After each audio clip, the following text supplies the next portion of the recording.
Welcome back to the Fulfillment Era podcast. This is episode 20, My Guide to Healing from a Heartbreak, part 1, with your host, Adriana Ramos, or you can call me Aid. I am a fulfillment life coach helping people create amazing and fulfilling lives and for them to enter their fulfillment era. In today's episode, we are going to be going over how I managed to heal from heartbreak that happened at the end of May. It has now been 2 months since that happened.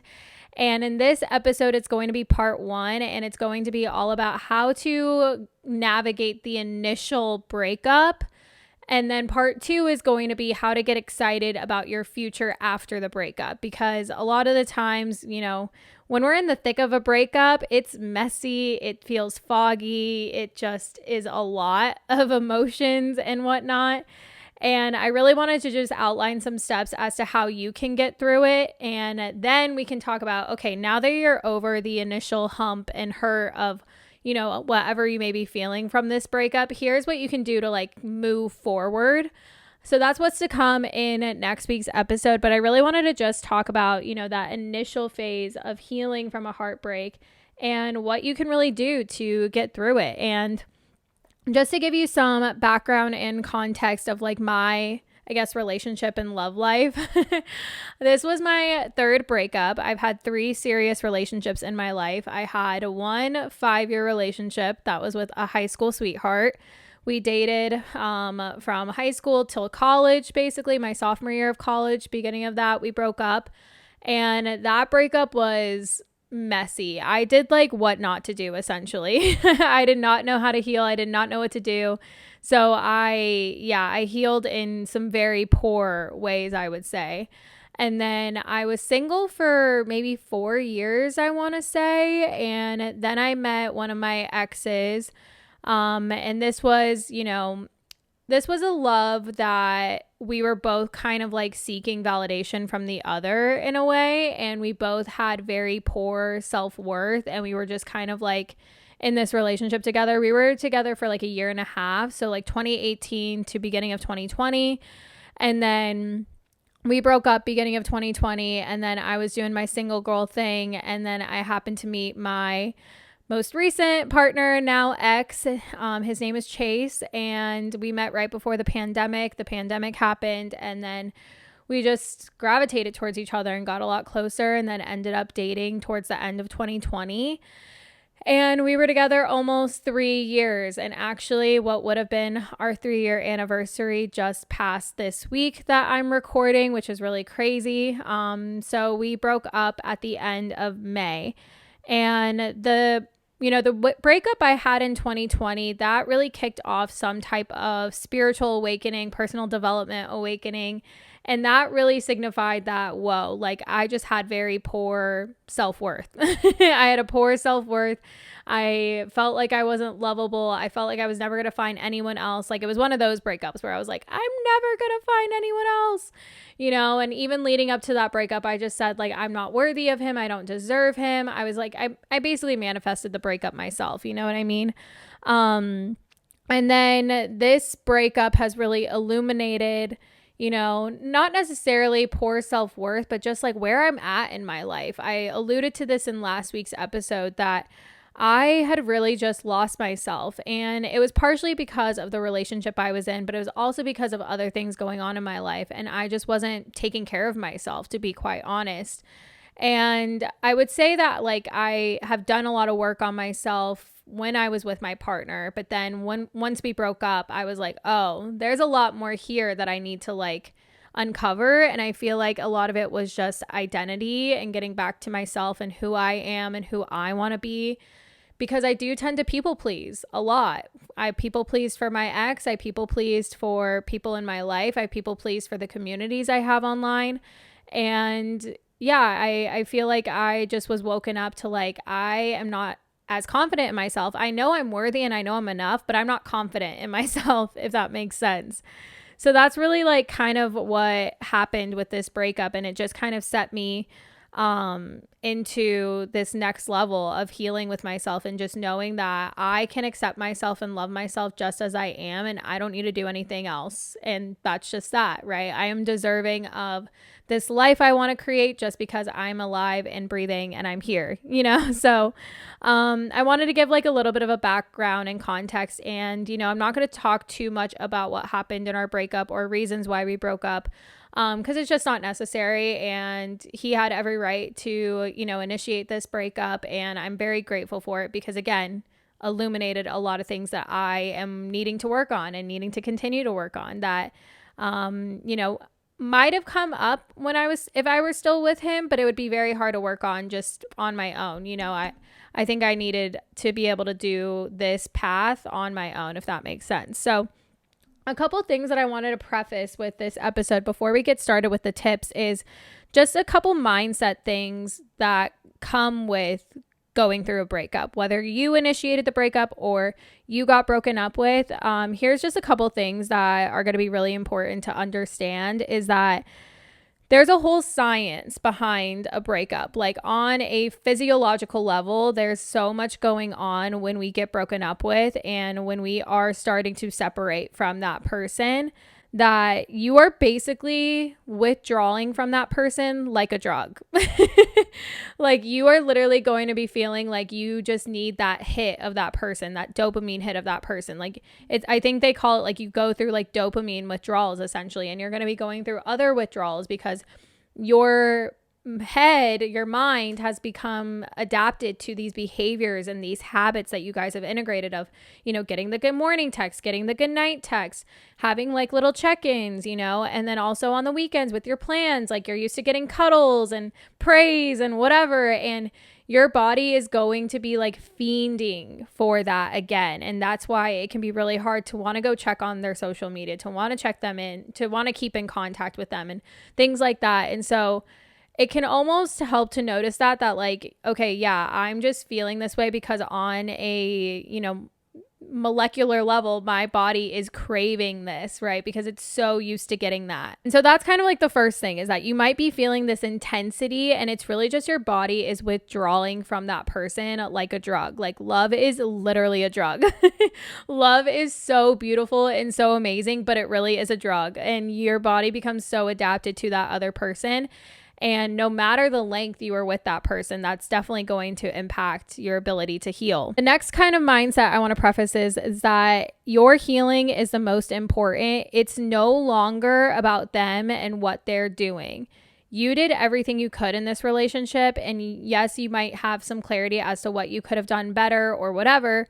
But like, this is no longer about them. This is all about you and you doing the best you can for yourself. You have to start taking the attention away from them, because if you're so focused on what they're doing, oh, is he going out and talking to girls? Is he doing this? Is he doing that? Like you're taking just away from you. So it's going to be a process, but you just got to keep reminding yourself whenever your mind goes there, telling yourself, it's about me now. It's about me now. It's about me now, and just calling that power and that energy back. Along with like that feeling of going through a breakup, feeling like you were addicted to this person, it's going to come with grief. You are really grieving and you are going to be going through the stages of grief multiple times in a day. You're going to feel the anger. You're going to feel the sadness.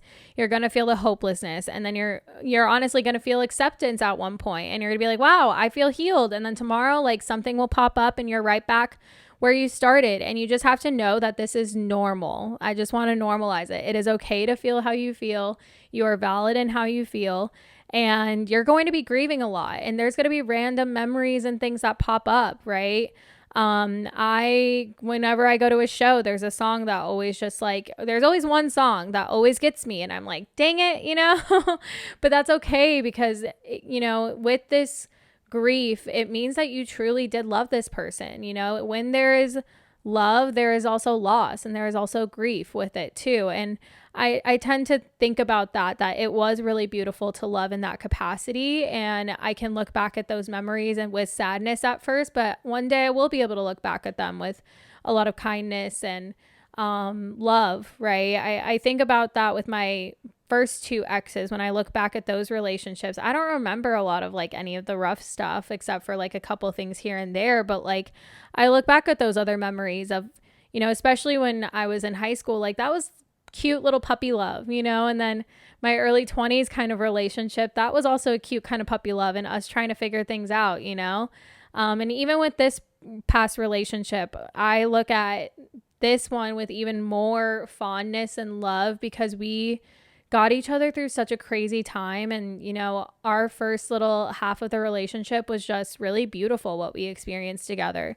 And then the second half, there was some trouble points and we were both struggling, I think, in our lives, and that impacted our relationship, So just know that you are going to be grieving a lot and you're going to get triggered a lot, and it's just totally normal and it's okay.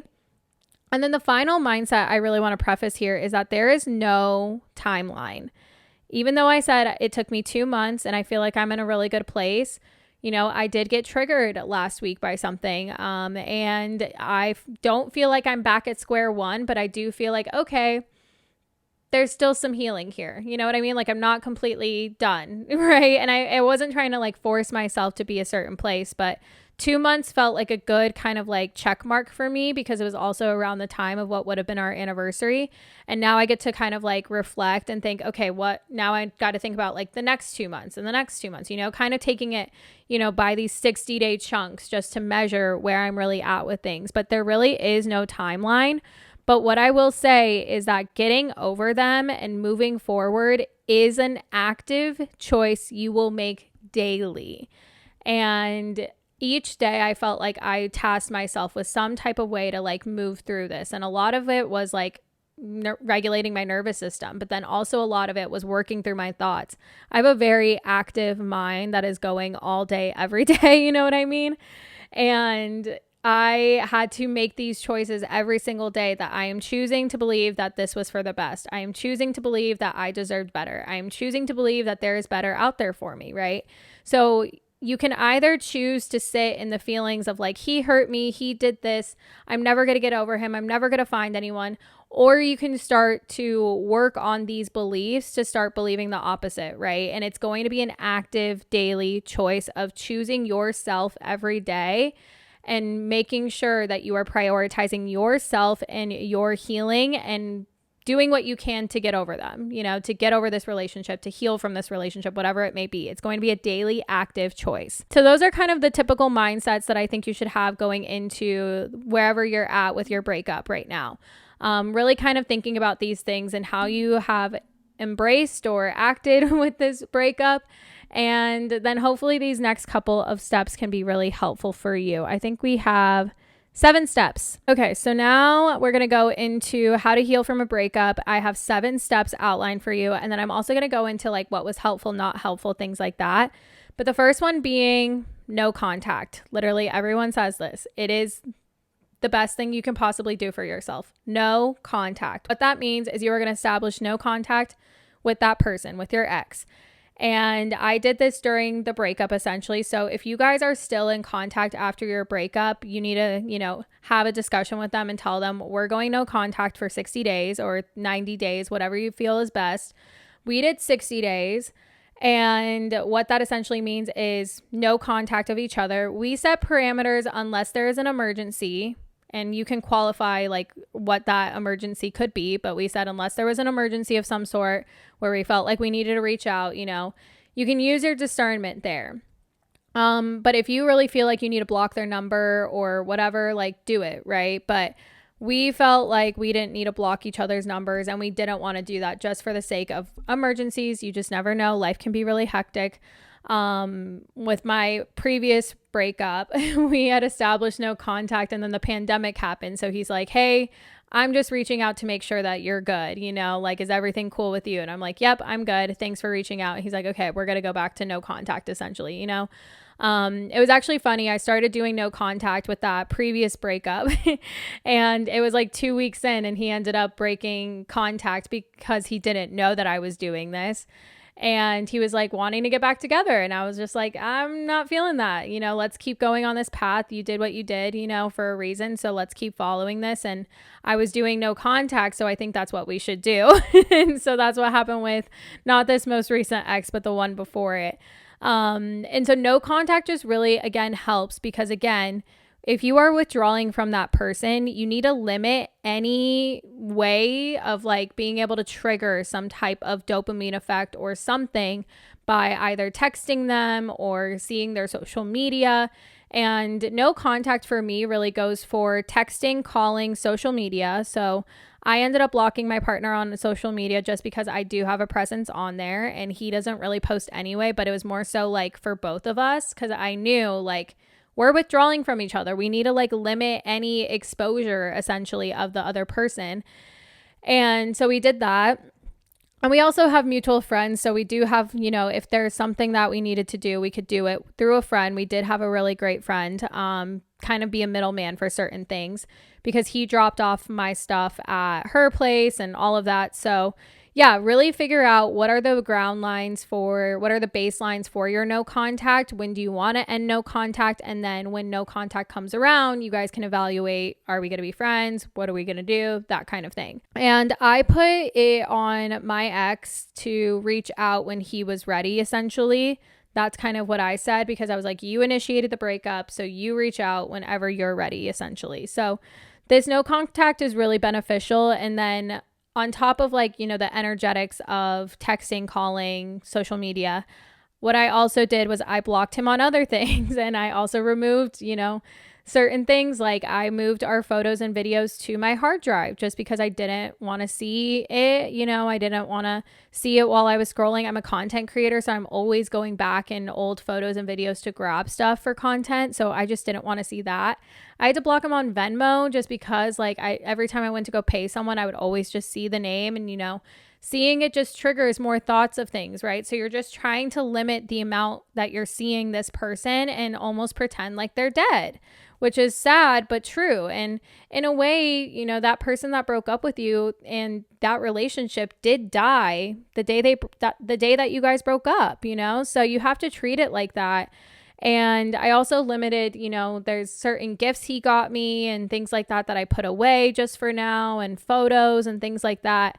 Just to, again, limit that exposure and really treat this like a no contact. And so it can be really hard, but what you can do in the meantime is journal, voice memo, things like that. I have a journal dedicated to my ex of just writing letters and writing thoughts and things like that.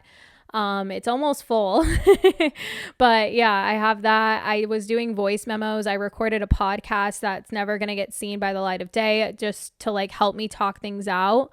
And then I also had a couple notes on my phone, the Apple Notes and stuff. I have a specific one where it was like, if I were to text him, like what would I want to say, and put it on the note and leave it there. You can find different ways to get the message out without ever sending it to them. That's the biggest thing because you're going to have a lot of these thoughts going in. So I highly recommend getting a journal and just dumping it all out onto the paper.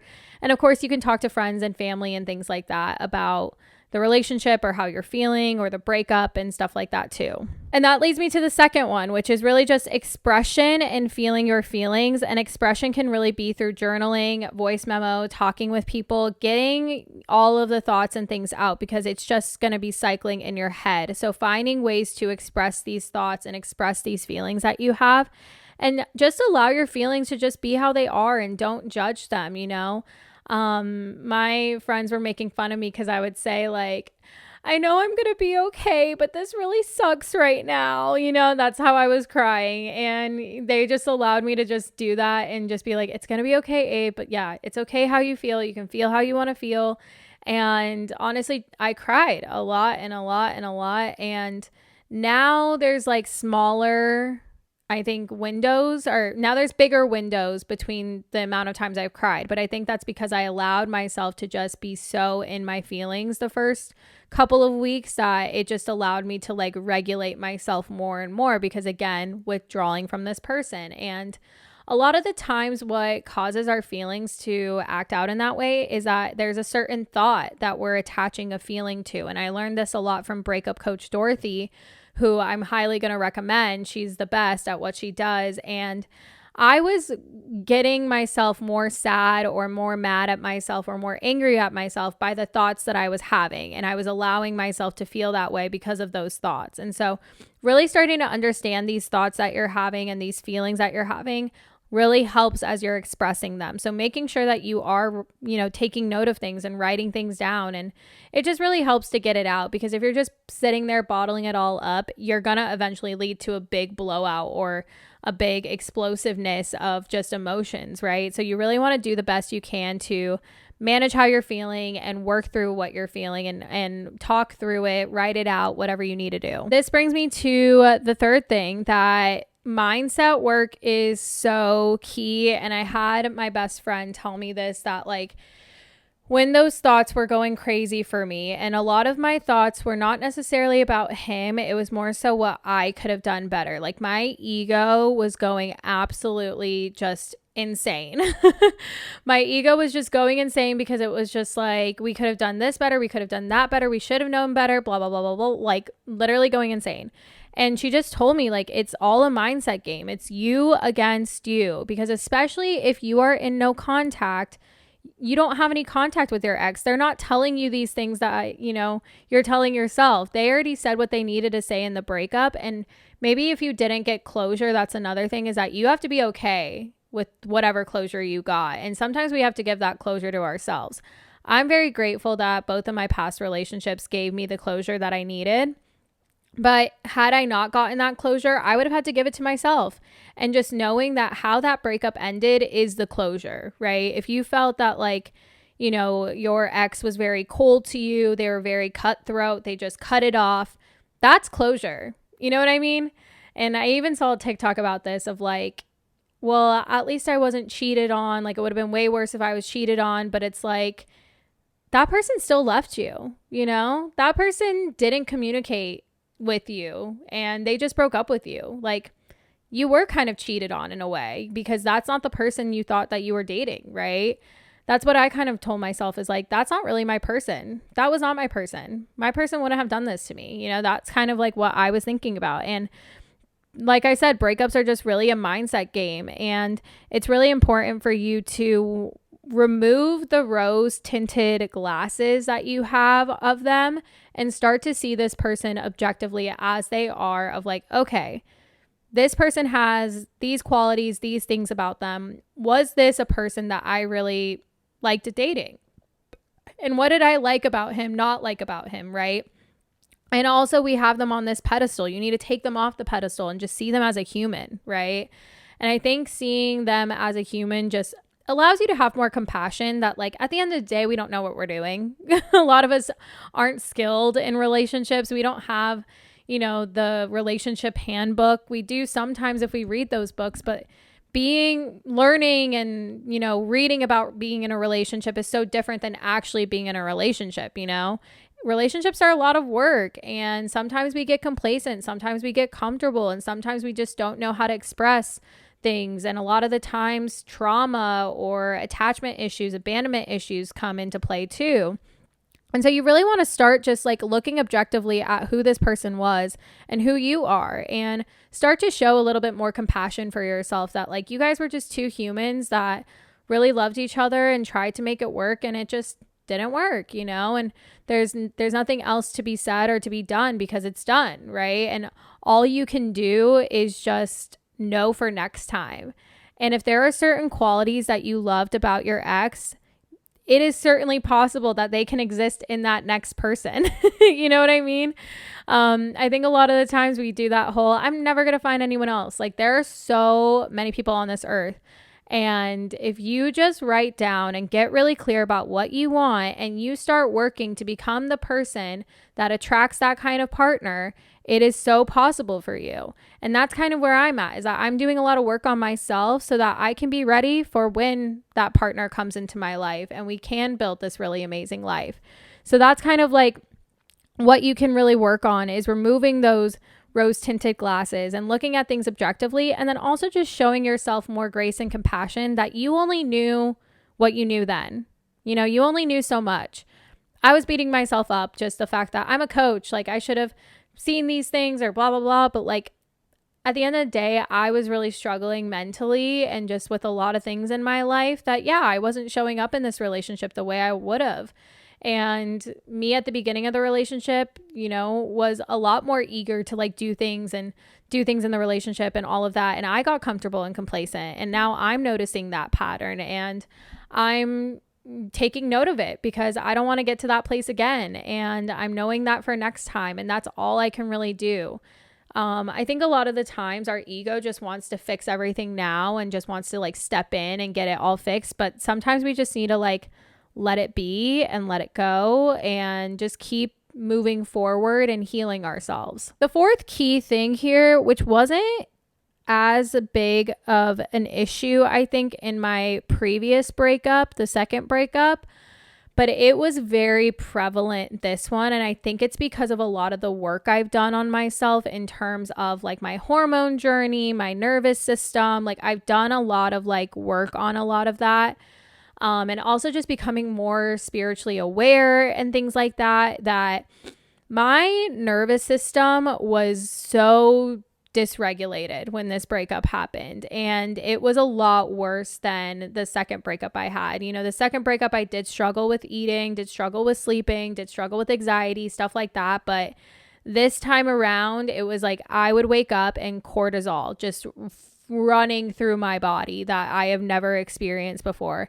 And it was almost like mentally I would feel fine, but my body was not fine. My body was stressed out. My body was withdrawing from this person. My body was like feeling that, even though we don't live together. Like it's just so crazy. And it's also one of those things where like, even if you don't live together, we have energetic cords between all of the people that we're connected with, right? And when you're with someone for that long and you have that energetic connection with him, you know, it's going to take time. My ex and I, we always had this weird thing where we would wake up kind of around the same time, even if we weren't sleeping in the same bed. Like in the middle of the night, he would wake up at 4 a.m. and he'd be like, oh, I woke up at 4 a.m. last night. I'm like, wait, me too. Like a lot of the times we do pick up the energy of our partners. And I actually had a girl that I did Reiki with. She told me that. She's like, ask yourself if the feeling you are feeling is your feeling or if it's his feeling, because it might be his, because your energetic cord can be really strong. You know what I mean? I had to make a checklist for what I could do for myself every single day to work on this nervous system regulation. And the first one's going to be nourishment. So making sure that I was drinking enough water. And then food was difficult. I'm not going to lie. I had to FaceTime people to eat, you know, and I knew I needed to eat, but it was just so hard. So I started doing smoothies. I started doing soups. I just started doing something to at least get something in my body, because had I not, then I would still be waking up early and not getting enough sleep. So I was making sure my body was nourished. I was making sure I was eating enough. I was making sure that I was getting enough sleep or trying to get enough sleep. And then I did a lot of energy work. So like I said, I got Reiki done, and I also did a lot of like cord cutting, like energy work of like meditations and stuff like that. But that was more so like, it wasn't necessarily like snip snip. It was more so like I'm imagining placing my ex in like God's hands and leaving it up to God, leaving it up to the universe. You know what I mean? I did a lot like energy work, doing meditations, breath work, things like that to really like calm my nervous system down. And I had some non-negotiables of going outside, moving my body, going to the gym, things like that were really important for me. Again, to make my body feel safe and also just to get me out of the house. And being with loved ones definitely helps. I definitely leaned on one of my best friends. Like, I'm so grateful for her because she also lives down the street, and it was just nice because we would go for a walk, or we would go to the park, or I would go over to hers. She has a dog, so I would like have cuddles with the dog, you know, and like being with friends and loved ones was just really key. I also went home. I went back to Arizona, which was really good for me to do. And that really helped me feel a lot better just being with my family. And my parents just allowed me to be a mess. You know what I mean? And they just really supported me and let me lean on them. And so I definitely could have used that. I am about to go to Denver this weekend, and my nervous system has been feeling a little bit on edge again. I think because of, you know, the timeline of things, the full moon. So like, I'm really excited to just go to Denver and be in nature because I could really use, again, some nervous system regulation. But that's definitely something that, yeah, I wasn't expecting this time around. So if you're really feeling like there's a lot with your nervous system, you feel stressed out when you wake up, like definitely take the time to make some non-negotiable lists of like, I'm going to drink enough water. I'm going to make sure I'm eating, even if I have to do like liquids and things like that to get by. And then I'm going to go outside every day, go for a walk, or move my body in some type of way. The next tip is going to be getting help. And this is, of course, if you have the means to get help. You can always get help from friends and family and things like that. But I went back to therapy, and I love going to therapy just because it feels nice to be validated in what I'm experiencing, and also get tools in how to navigate where my emotions or my thoughts are at.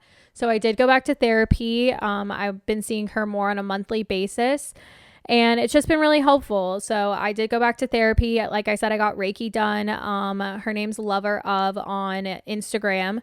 And she did a reading and also Reiki, which was really nice. And it was like energy clearing. And I just absolutely loved working with her. And she also did a reading. So she did like a whole card spread of things. And that just helped me get some messages of, you know, divine guidance essentially. And it all aligns so well. And I also got another reading done. I'm like, now that it's been 2 months, like, what do I do? What am I doing now? You know, because I've had some things come up, and yeah, I'm just kind of figuring out my next steps.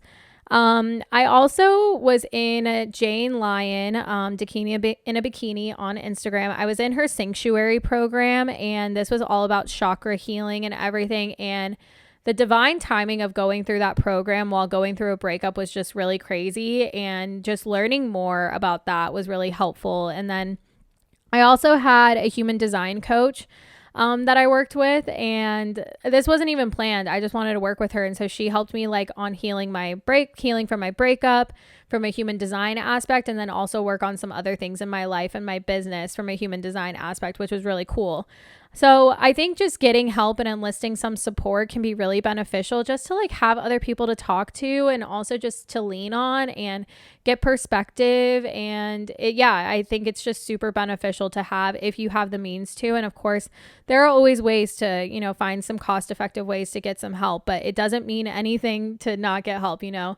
My second breakup, this was when I found the therapist that I have now, was during my second breakup, because I went through a car accident, and then I went through the breakup, and I was like, yeah, I need to talk to someone else, because sometimes it's hard for our loved ones, family and friends, to hear about us crying and to hear the things we're going through and all of that. So sometimes it just helps to give them a little bit of a break and, you know, get an expert's opinion or a coach's opinion or something like that. The sixth one is really going to be taking time and space for yourself. Now, in this initial breakup, I think it's beneficial to not spend so much time alone if you can, just to feel that you have support around you. I don't want you to isolate yourself. And even when my ex was breaking up with me, he's like, don't isolate yourself. He's like, please don't just be in your apartment by yourself. Like, he's like, I just want you to take care of you.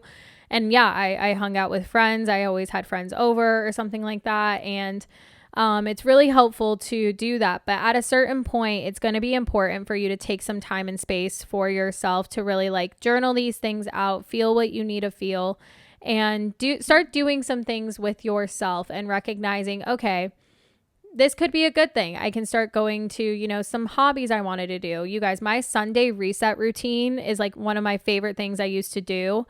But I always never did it because I had my ex. We would always spend Sundays together. We would go to church, and then we would do whatever on Sunday. And I always felt like I had to spend time with him on Sunday, and then I wouldn't get to do my Sunday reset routine. And so I got really excited about my Sundays, and I have been loving my Sundays of just getting to like get ready for the week and everything like that. And then we used to spend time on Wednesday evenings together. We would always spend time then. So I started putting like coaching stuff on Wednesday nights, whether it was a masterclass or group coaching.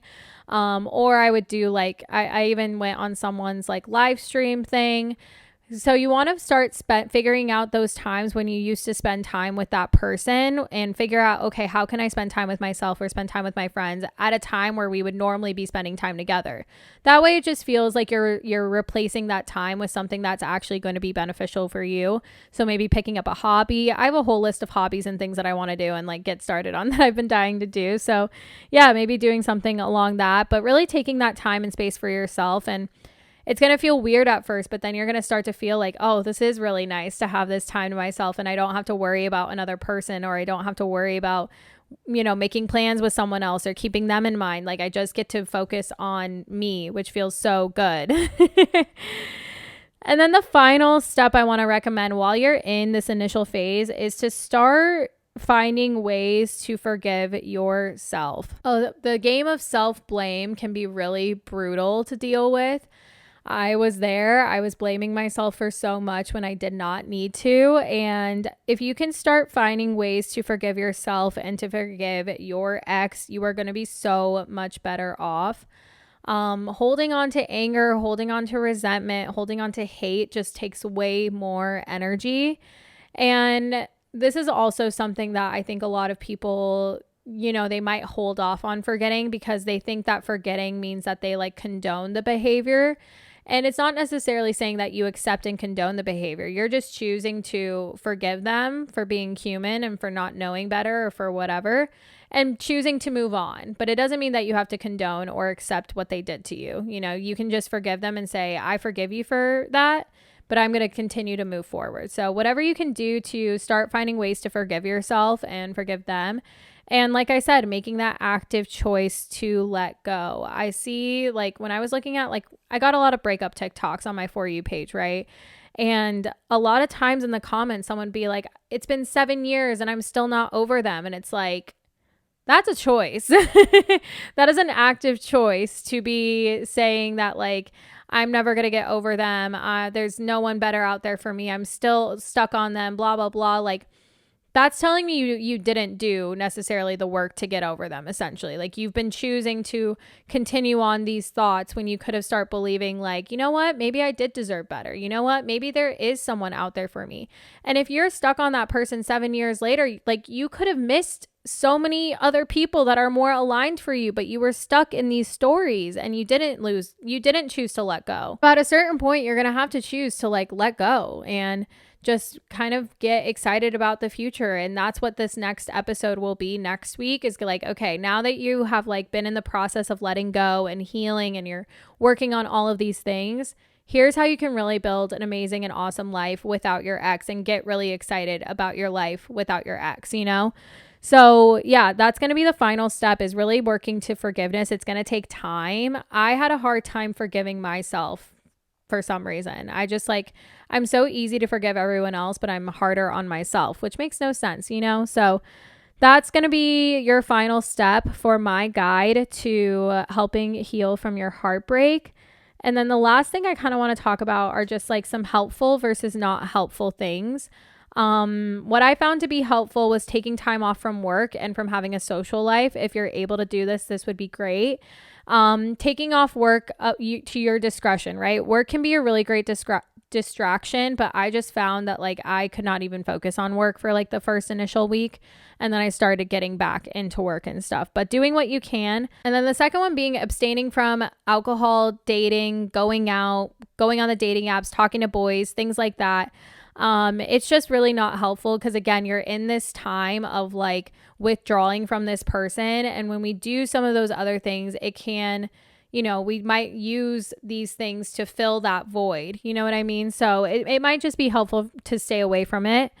Using my journaling and notes app was really helpful. Laying everything out on the table for family and friends, again, just to talk them through, what really was going on in our relationship, what went on in the breakup. Telling them all of these things I found to be helpful and supportive. But you can use your discretion with some of those things. And then navigating triggers and holding space for them. So when I did get triggered, allowed myself to, like, cry it out and feel it out. Looking for reasons why this was a good thing and getting excited about my future has been really helpful. Learning to forgive myself has been helpful. Going out and making new memories has definitely been helpful for me.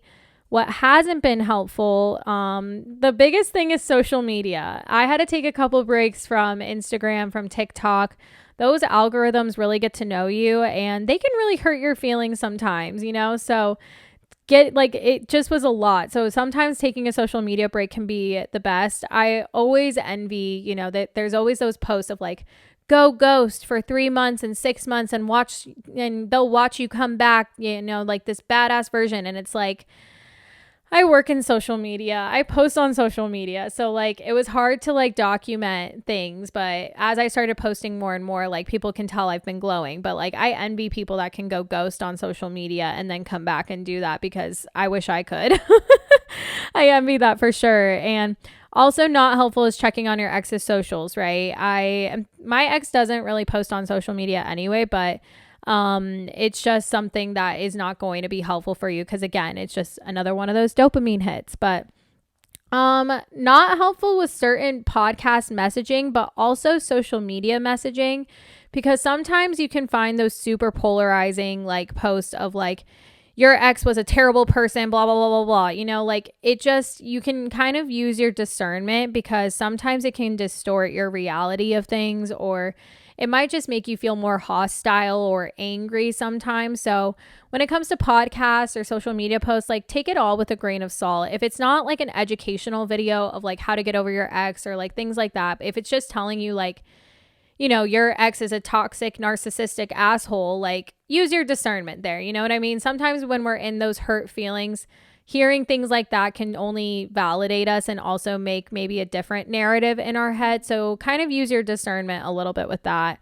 And then venting to certain people can also not be helpful. So again, use your discernment as to who is like your close-knit support group that is going to be there for you as you are venting, and that is receptive to you venting, right? Making sure that you are checking with them of like, are you open for me to talk about this? Like, are you good to talk about this? Stuff like that, right? Some other favorite like breakup resources. I talked about coaches, breakup coach Dorothy, my absolute fave. Her podcast is amazing. Her social media is great.